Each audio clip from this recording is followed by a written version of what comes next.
Welcome to the 404th episode of the Jami Dulaney Plant-Based Wellness Podcast. My name is Jami Dulaney, and I'm your host. I'm a plant-based cardiologist and endurance athlete living in hot and humid Southwest Florida. Welcome and thanks for listening. Actually, we got into the 70s today for my morning run, so that was pretty cool. This weekend will be my last long run before the 2-week taper into the Tejas Trail Marathon in Lake Somerville, Texas, just a little bit outside of Houston. So we're looking forward to that. Addie Dulaney Minards, Michael, and I will be partaking in that trail marathon. So we're looking forward to that.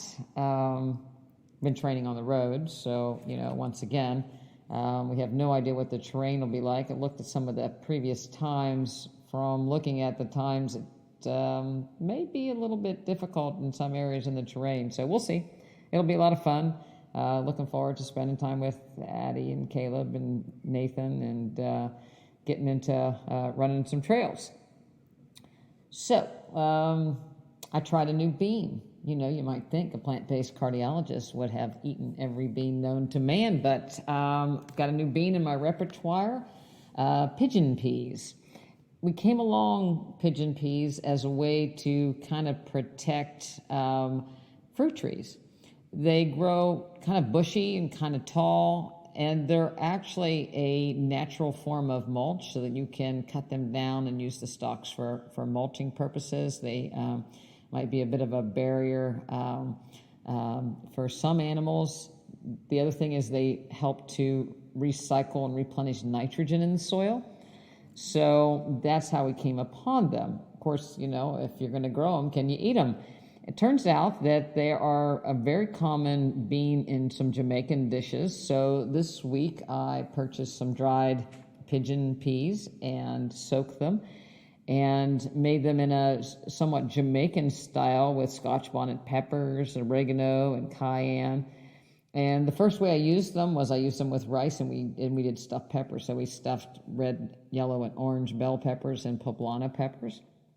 When we have stuffed peppers in my house, we serve them with mashed potatoes. It's kind of the traditional side dish. There was also tomatoes in that stuffing.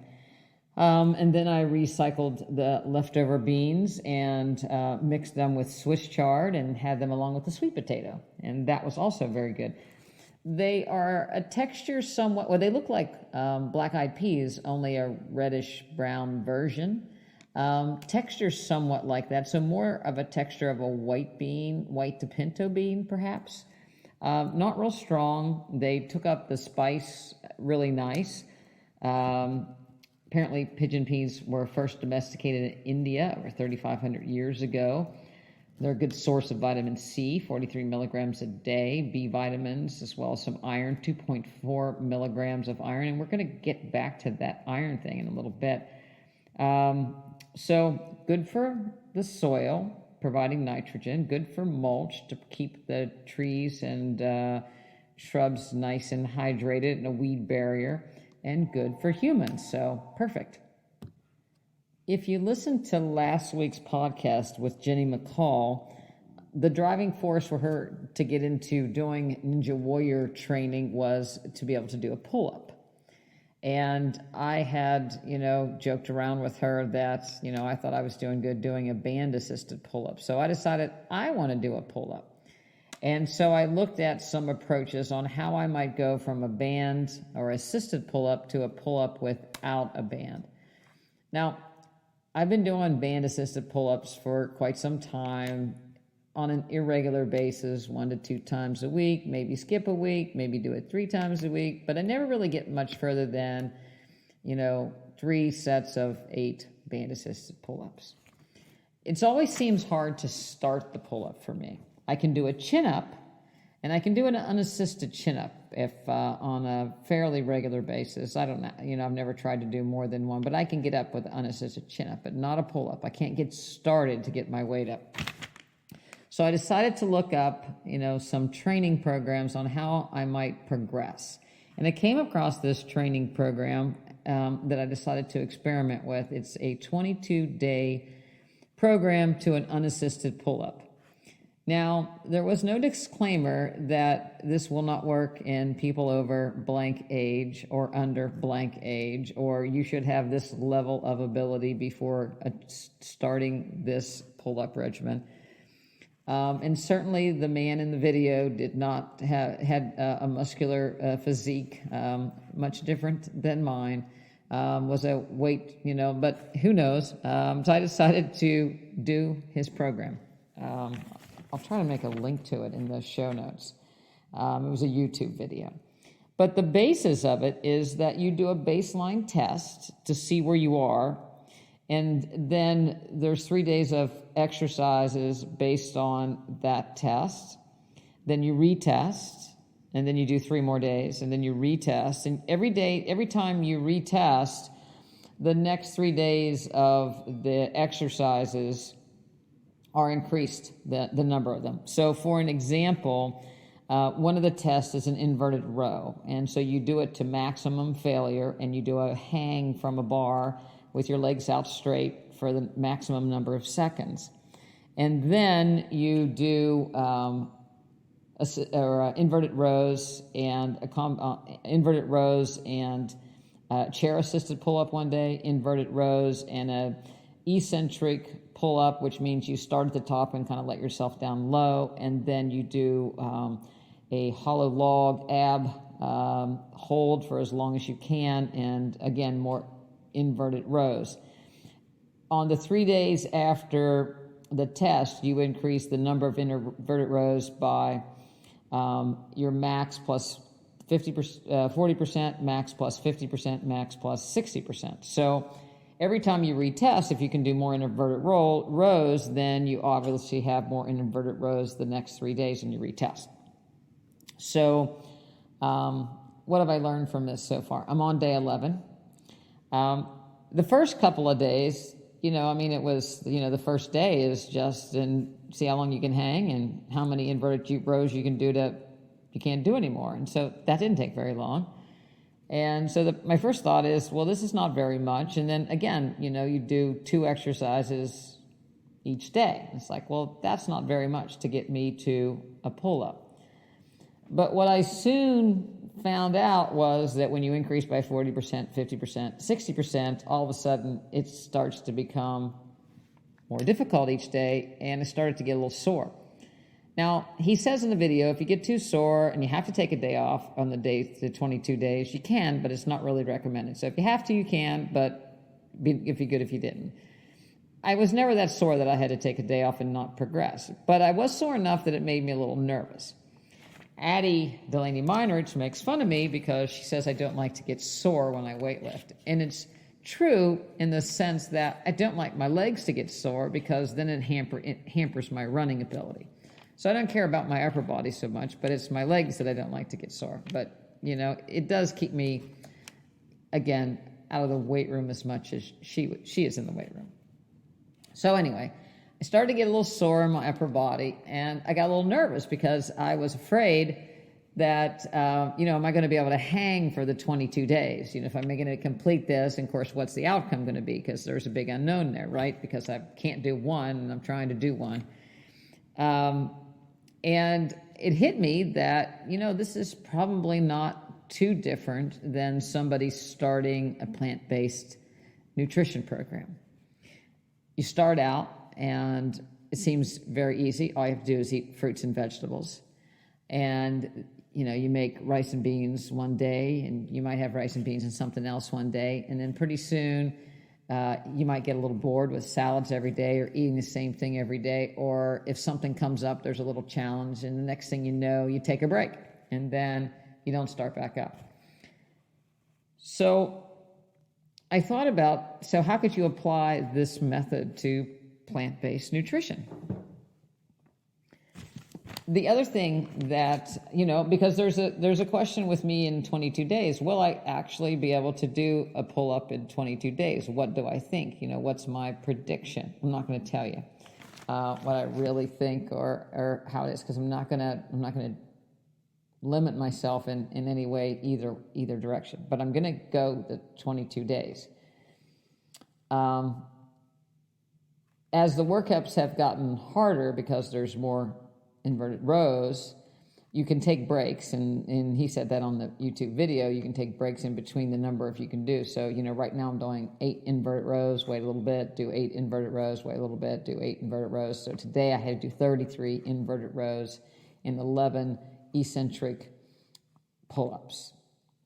And so it was, I had to wait a little bit between, and again, it makes me a little bit nervous because I can't necessarily accomplish it all in one swoop. So, and I can see my weaknesses. I can see where I'm having issues as far as getting started and all those other things. So there's doubt. And when there's doubt comes in, it's like, well, if I'm not going to be able to do this, maybe I should just stop or let this go. I'm not going to do that, but you can see how it kind of starts to come into the equation pretty quickly. I like the program because it does break this whole thing up into sections. So I don't really have to look ahead. I do the math of what I suspect, it's 3 days at a time, and then I retest and see how I am. And actually testing day is probably a little bit easier because it's less than, it's just, getting your new baseline again. I have been through a lot of tests in my lifetime, through college, medical school, CMEs, retesting for certification, and I have never liked tests. I've always had test anxiety. There's always been pressure to do well on tests. It was do or die, through medical school. You flunk, you're out type of thing. So there's always been pressure on tests, and the word test always means the possibility of not doing well.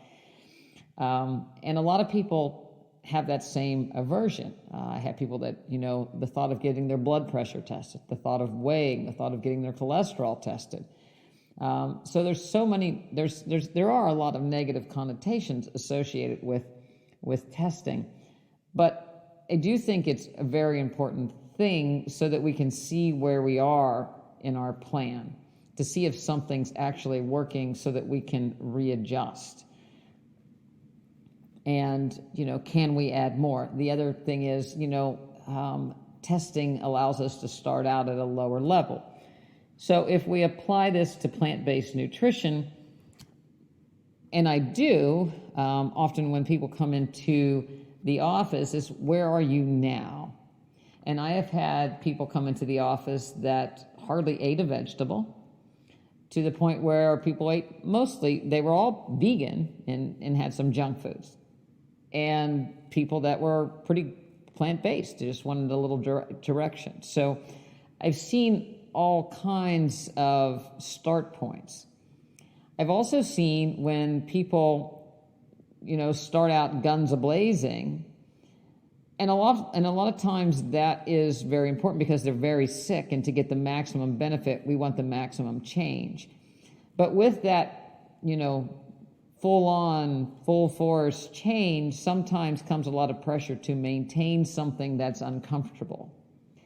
And the next thing people start to struggle, or there will be a struggle. For instance, is, weight loss is really easy when you had a horrible diet, or even dropping cholesterol is very easy when you have a horrible diet and your cholesterol is high. But as you change your diet and become more plant-based, then the changes come slower. And if people started out pretty good, then the changes may be slower from the get-go. But when people come in and they drop that first 20 pounds and it comes off kind of easy and they feel really good about it, and we're dropping their insulin and we're dropping their blood pressure pills, at that point, everybody feels, pretty good, but then invariably something happens. And it almost happens to everybody because you don't know what to expect. Typically, it's a vacation, a holiday. People come to visit. Maybe even you get sick. Maybe you get sick while you're traveling. And then it becomes, how do you get back on track? And sometimes question comes up and people raise questions of maybe why you're doing it in the first place, or do you need to do it anymore, or have you done enough? So that's where you have I want to do one pull-up or I want to achieve a weight of, or I want to achieve a cholesterol of, or I want to get off my blood pressure medicine goal. And then you reset your test and you go from there. So one idea would be to start out with where you are and do a 3-day menu plan. So you're going to have what you're going to make, and you're going to have those 3 days. And at the end of those 3 days, you can assess how you did. Did you like the menus that you had? What didn't you like about them?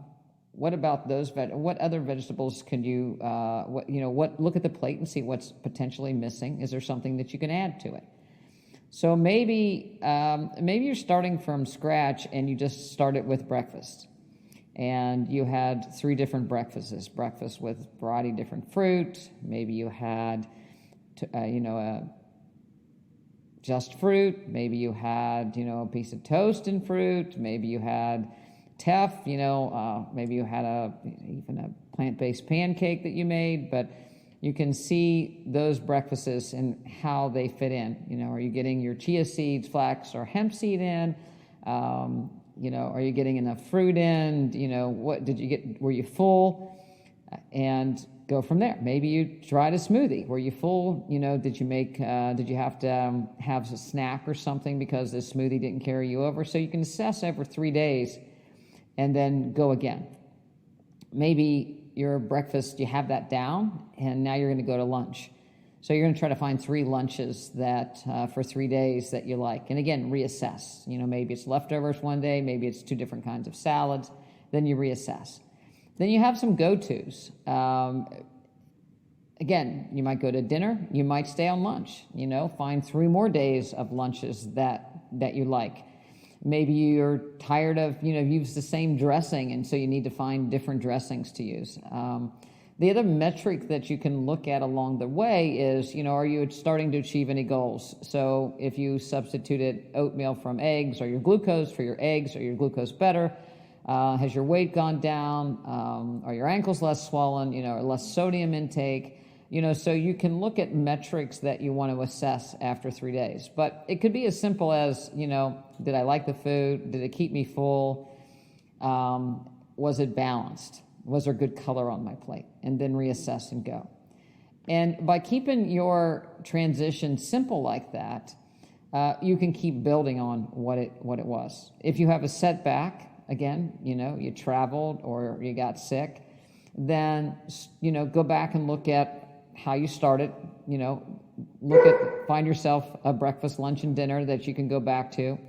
I'm keeping a log of my tests, what the results are, my next 3 days, what I did, my test, and so forth. So I can look back and see where I was, I can see my progress, and I can see where I'm going. At the end of 22 days, if I can't do a pull-up, then I'll reassess what the problem is and try to build on it from there. So it may be that I continue to progress with the same exercises, or maybe I add in a few. If I can do a pull-up at day 22, then it's how I maintain to be able to do that pull-up. And if I keep doing the same regimen, can I do more pull-ups? And how do I keep that strength going and that build-up? So maybe it's working on grip strength. Maybe it's working on hang time. Maybe it's working on abdominal strength. But any of those exercises is going to help me in my overall general fitness and goals. So it's something to build upon. One of the things that I've stumbled upon recently is iron. Traditionally, when someone goes plant-based, a lot of people will worry that you're going to become iron deficient. So you'll be iron deficient anemia. You'll be weak. Back in the old days, there was commercials about Geritol when women were to take Geritol because they had a loss of iron with menstruation, and if they took Geritol, they'd have more energy, build back their iron stores. The reality is iron's a heavy metal, and we accumulate, it's estimated, a milligram per every day of our lives.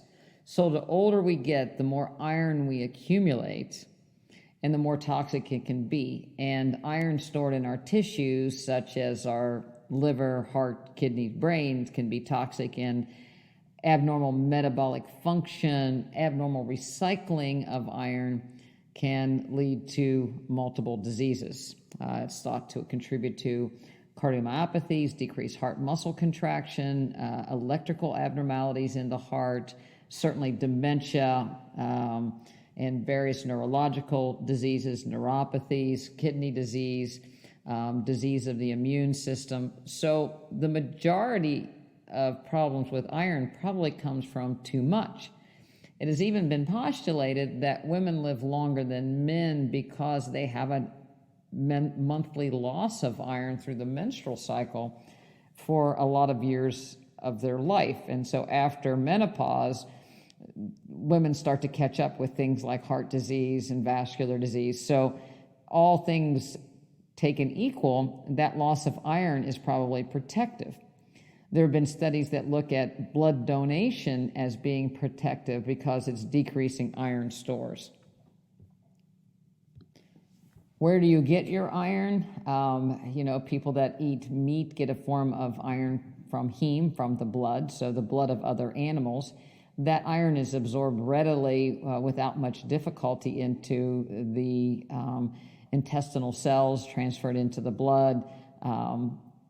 Non-heme iron from plant-type sources requires a little bit more enzymatic activity. Vitamin C helps with all of that, so it's not as readily absorbed, which is a good thing, not a bad thing, because iron is not really taken up unless it's really needed. So you don't take every drop of iron from the spinach, perhaps it's not a full absorption. So people that are not plant-based and don't want to be plant-based say, well, you don't absorb iron as well. You don't. But that's a good thing because you don't want excessive amounts of iron. We usually have plenty of iron. Women, pregnant women, children making red blood cells need more than men. Postmenopausal women need less, but it's still readily accessible through non-blood sources. So, for instance, things like oats and greens and different vegetables typically have 1 to 2.5 milligrams of iron per serving. A ribeye has 6.5 milligrams. So again, heme iron a lot more per serving, but with everything else plant-based, we kind of trickle it in from a variety of different foods. So eating a well-balanced, well-rounded diet with multiple fruits, vegetables, and greens, you get in adequate amounts of diet. The RDA for men is 8 milligrams a day. For women menstruating, 27 milligrams a day. If your hemoglobin is normal, and that is what carries the majority, so the majority, 70% of the iron in our body is in the hemoglobin. Less is in this very much, or a small amount is in the serum. But if your hemoglobin is normal, there's not much worry about iron deficiency. So if you have bleeding through menstruation, ulcer that bleeds, or a cancer that bleeds, so blood loss leads to iron loss. If you donate blood, you donate iron. You're losing iron. You have some come out of your tissues, and you replenish your own stores. When your doctor is assessing iron, just like some other things, the thyroid comes to mind, there's more than just one blood test. So certainly the first marker would be your hemoglobin. The second would be serum iron. And again, that's less than 1% of your iron stores, but that tells us about your ability to recycle your total iron that you have in your body, so iron stores. Every day, your red blood cells turn over, so there's 2.5 million red blood cells that turn over every day of your life. 25 milligrams of iron are needed to support that cycle that we have. 24 of it is recycled. So basically you get 1 milligram of new iron, 24 milligrams are recycled. And it's that recycling ability that's most important and is associated with disease. So as we get older and we accumulate metabolic excess and we have problems with our cells and mitochondrial function, we also have the accumulation of iron into the tissues. Disease occurs, abnormalities in the cells, and so we can't really recycle that iron as much. and that can lead to problems. But it's not because we have low iron, it's because of how we're recycling it. Copper also plays a role in that. So a lot of times we don't have the bioavailability of copper in our diet. Come to find out, our soils have been depleted, monocrops, heavy use of pesticides and fertilizers. So even though we can buy beautiful vegetables, the soil's often not enriched with all the vitamins and minerals that it needs, and hence the plants are devoid. And copper is one thing that plants can be devoid of. So it's really important to have a copper source. If we look at typical food sources, and I'm going to go plant-based source, but cacao powder, so chocolate. That doesn't mean go out and get a Snickers, but dark chocolate or cacao. It has actually been, there was a paper where a person was copper deficient, and the medical student gave the person hot chocolate every night to replenish their copper stores. And you can measure copper, and you can measure ceruloplasmin, which is part of the binding part of copper. Your doctor can do so. Nuts and seeds, specifically or especially sunflower and cashew and poppy seeds, are high in copper. Beans, chickpeas, sprouted lentils more than regular lentils. So you sprout them, you increase the copper availability. Pinto beans, white beans, greens, kale, Swiss chard, potato skins. Potato is a great vegetable. People are so afraid of white potatoes, but they have vitamin C, iron, copper, fiber. It's a great vegetable to have onto your plate. I'm not saying putting butter and cheese on top, but the white potato itself is actually a very, very good, healthy food. Avocados, high in copper. Shiitake mushrooms, sun-dried tomatoes brings out the copper availability. Quinoa, buckwheat, spirulina is a green that, algae some people use. Certainly not necessarily to get copper.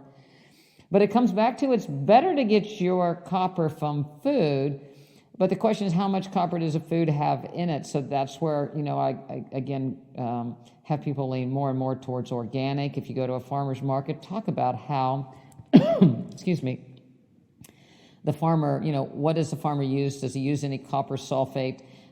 Even spraying your fruit trees with copper sulfate, the leaves, you can increase the copper content of the fruit. So if you have fruit trees, that's always a way to do it, or spraying your vegetable gardens with copper, enriching your own soil, like I did with the pigeon peas, or going to do with the pigeon peas. Enriching the soil with copper sulfate is another good way to ensure that you get adequate stores.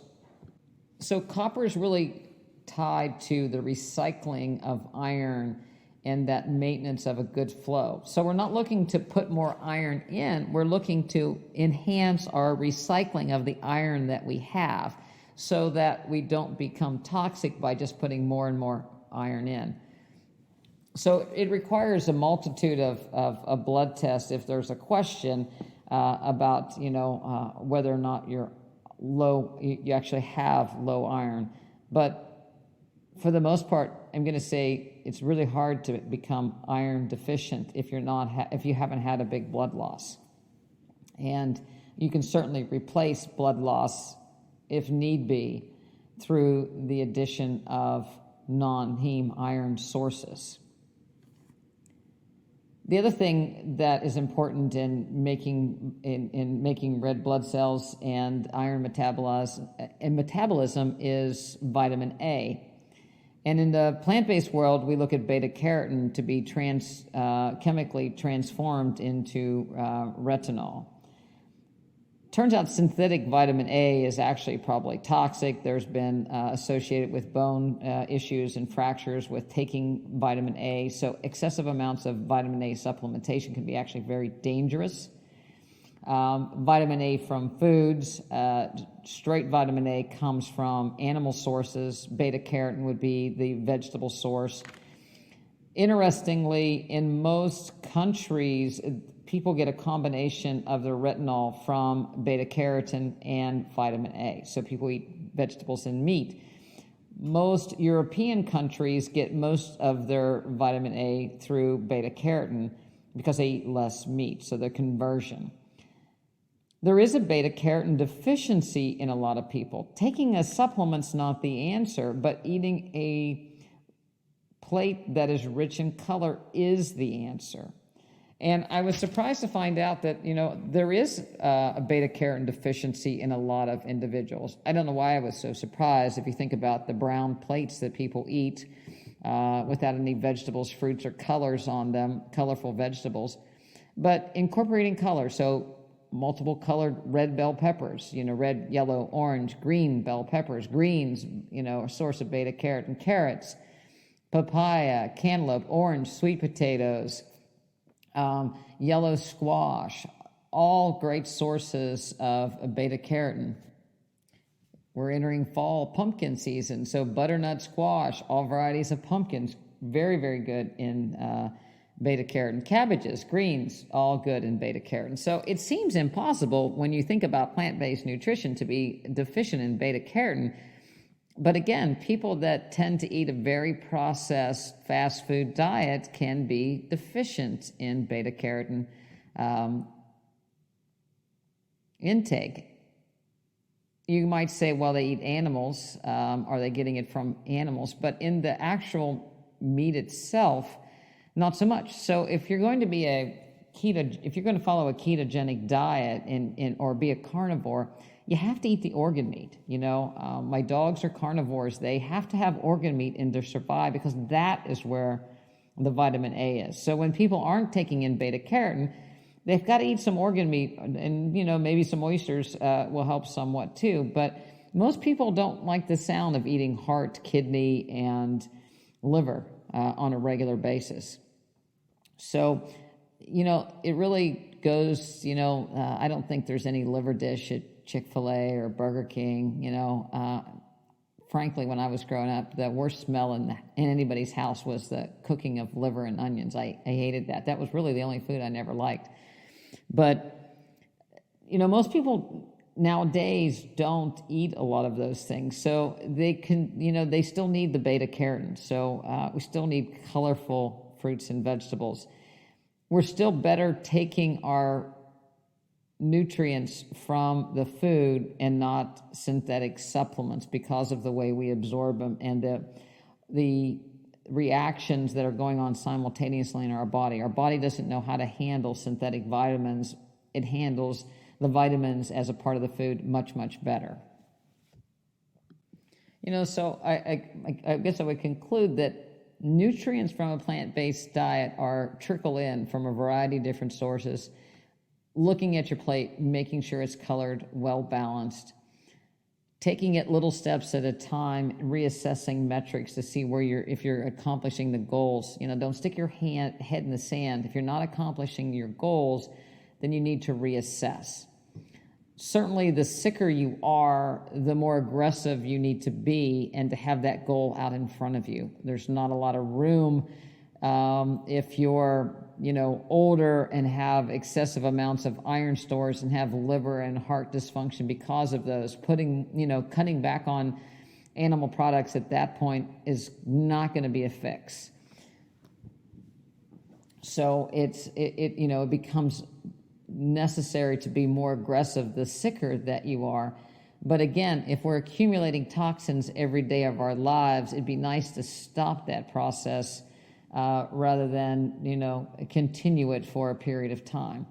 So in general, I don't think it's good to infuse a bunch of supplements just because there's a possibility of a deficiency. I think it needs to be evaluated and looked into. And again, the majority of us don't need to worry if we can look at our plate and see a colorful plate full of fruits and vegetables and whole grains. If you'd like to learn more, go on over to our website, drdulaney.com, DOCTORDULANEY.com. You can find out how you can become a part of our practice. Certainly, we assess patients individually. We don't just throw a zillion tests at people and try to find something.